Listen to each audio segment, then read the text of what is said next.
Good morning and welcome back. Today we're remembering the lives lost at the Abbey Gate bombing during the disastrous Afghanistan withdrawal.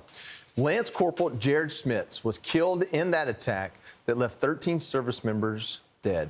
We're joined now by his father, Mark Schmitz. Mark, thank you for joining us this morning. As always, I'm sorry for your loss, for our loss. Your son was a hero to all of us. I would love this morning for you to tell us about Jared. Jared was the friendliest soul I ever saw. He was friends to everyone. I swear I don't think he had a single enemy his entire life. He embraced everyone he came in contact with and lit up the room everywhere he went. You know, I was reading here, it said at 8 years old, he came in the room and announced he wanted to join the military, and that never lost him. Tell us about that. Well, it's like so many young men that play Call of Duty.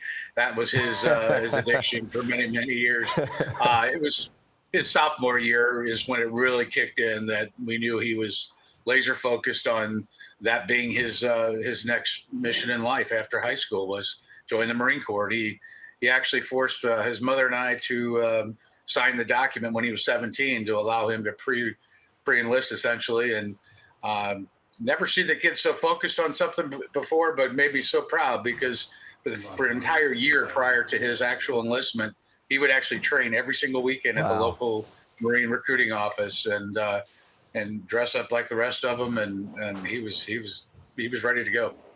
You know, I see his picture, his boot camp picture there. I've got one like that. And even the look on his face there, so determined. You know, I think it takes, as a Marine, I can say it takes a special person to choose the Marine Corps. He was a Lance Corporal. We've got a Lance Corporal Marine as the vice president today. Tell us about his work ethic and why the Marine Corps. Well, most of my family was actually Navy, so I'm pretty convinced Jared did it just to crack the joke.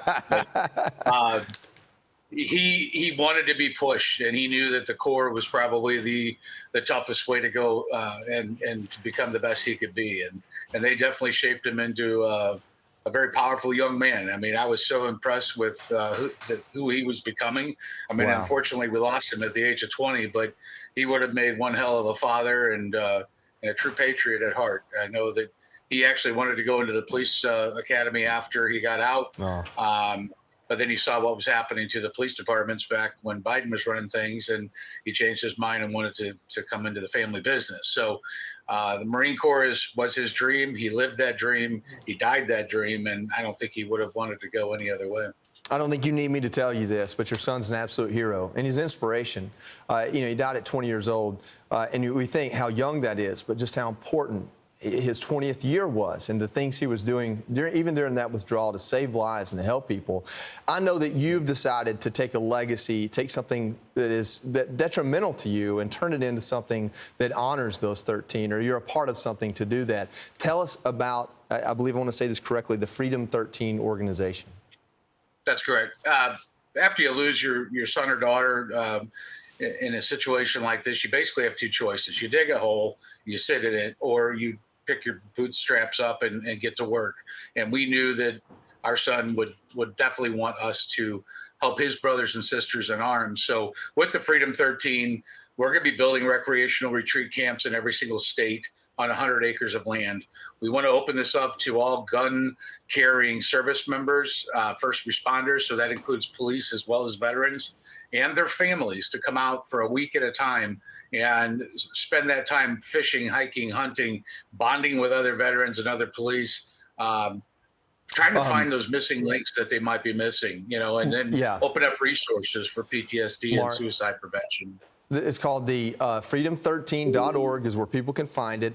I'll make this promise to you. I'll support it and help you any way I can. I believe in it. I love what you're doing.